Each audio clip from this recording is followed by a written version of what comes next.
Assalamualaikum warahmatullahi wabarakatuh. Perkenalkan, nama saya Ezi Rahmadani dengan NIM 2105911 dari jurusan Manajemen NK.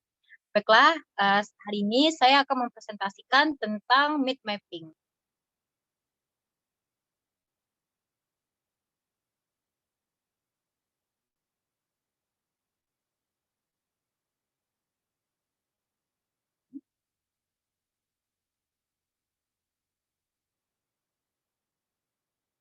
Yang pertama, kita harus mengetahui apa itu mind mapping. Mind mapping adalah sebuah cara dengan mengelompokkan beberapa ide dalam bentuk kerangka yang berstruktur untuk membantu mengingat atau menganalisis sebuah masalah. Mind mapping juga disebut sebagai proses memindahkan bentuk pemikiran yang di otak ke dalam bentuk tulisan dan gambar.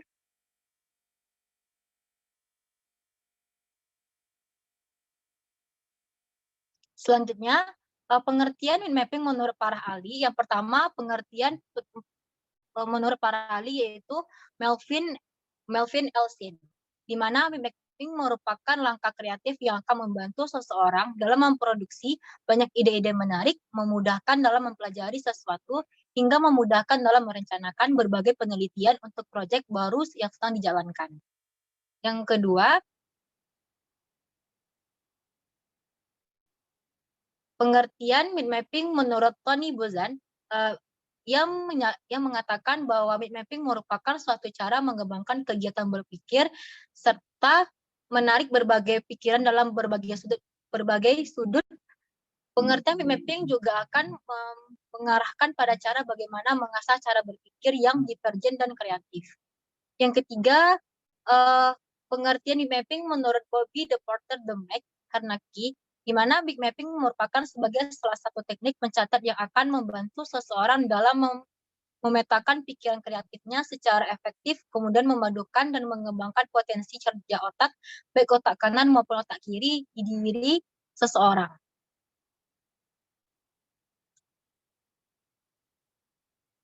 Selanjutnya yaitu adalah manfaat mind mapping. Manfaat mind mapping ini terdiri dari beberapa. Yang pertama, melatih diri memahami berbagai informasi penting, yaitu mind mapping memberikan banyak manfaat dalam proses belajar karena akan membuatmu terbiasa mengorganisasikan dan mengelompokkan informasi-informasi penting dari konsep atau ide utama materi pelajaran. Jika telah terbiasa menyusun informasi-informasi penting ini, konsentrasi secara otomatis akan meningkat. Yang kedua, meningkatkan ketelitian dalam menyusun informasi. Dengan membuat mind mapping secara mandiri, secara tidak langsung akan melatih kemampuan pengaturan informasi yang didapat. Dalam hal ini, kamu bisa mengelompokkan suatu informasi sesuai dengan kategori tema yang dibahas. Dengan demikian, kamu akan mulai terbiasa dengan menyusun informasi secara rapi dan tertata. Selanjutnya yaitu meningkatkan kemampuan seseorang dalam memahami sesuatu.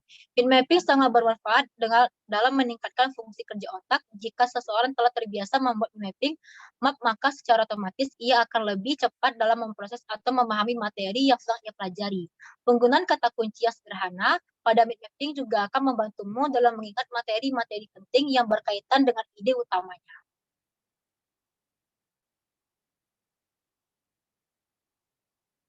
Selanjutnya yaitu meningkatkan kreativitas dan produktivitas dengan menggunakan mind mapping yang kreatif dalam menyajikan dan mengelola informasi-informasi penting dari suatu konsep. Misalnya menggunakan bentuk grafis yang berisi gambar, kata kunci, dan frasa penting secara langsung juga akan mengasah kreativitasmu. Selanjutnya yaitu menghemat waktu. Lewat pembuatan peta konsep yang rapi dan terstruktur akan memudahkan serta menghemat waktu untuk mempelajari ulang materi yang telah dibaca sebelumnya. Dengan demikian, kamu bisa menggunakan sisa waktu yang lain untuk mempelajari materi yang berbeda.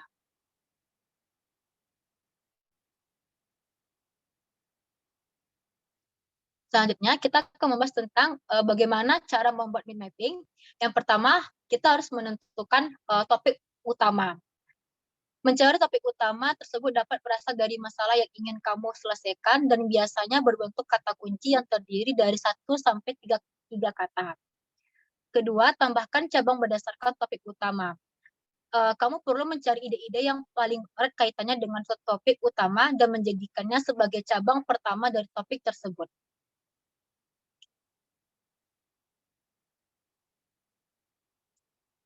Yang ketiga, uraikan cabang utama menjadi beberapa subtopik. Setelah mendapatkan ide sebagai cabang utama, kamu dapat menguraikannya menjadi beberapa subtopik.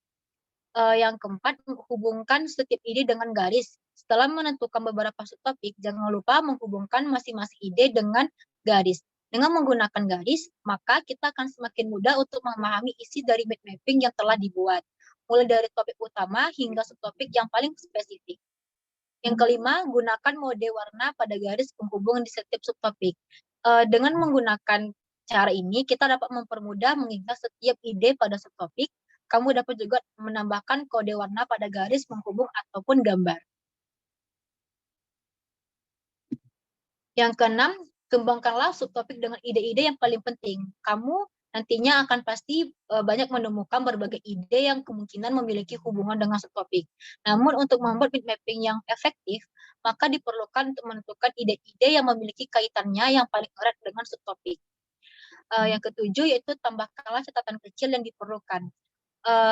Karena mind mapping yang kamu buat dapat memiliki jumlah cabang yang begitu banyak, agar kamu tidak lupa makna dari setiap ide, tak ada salahnya juga membuat sebuah catatan kecil. Tujuan dari mind mapping ini adalah untuk menjadikan kegiatan belajar jadi lebih menyenangkan dan menghemat waktu, serta meningkatkan kemampuan manajemen informasi, imajinasi, dan konsentrasi. Jenis-jenis mind mapping. Jenis-jenis mind mapping ini terbagi tiga. Yang pertama, mind map syllabus. Mind map syllabus adalah sebuah jenis mind map mapping yang mendukung menerima suatu gambaran berhubungan apa yang dikerjakan, dan biasanya mind mapping ini dikerjakan dengan ukuran besar dan ditempel di dinding. Yang kedua, mind map bab. Berikutnya adalah mind map bab yang keberadaannya dibuat berdasarkan rangkaian bab yang sudah dipelajari sebelumnya. Yang ketiga, mind map paragraf, di mana memberikan informasi dengan cara yang lebih lengkap dan mendetail. Yang terakhir yaitu adalah teori pendukung mind mapping. Teori pendukung mind mapping ini terbagi tiga. Yang pertama, teori Piaget.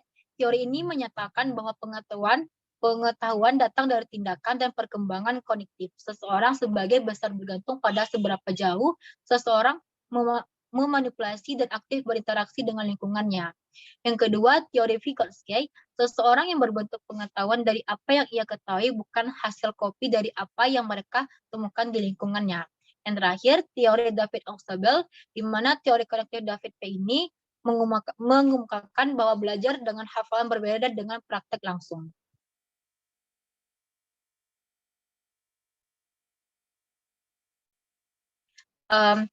Sekian dari penjelasan saya mengenai mind mapping.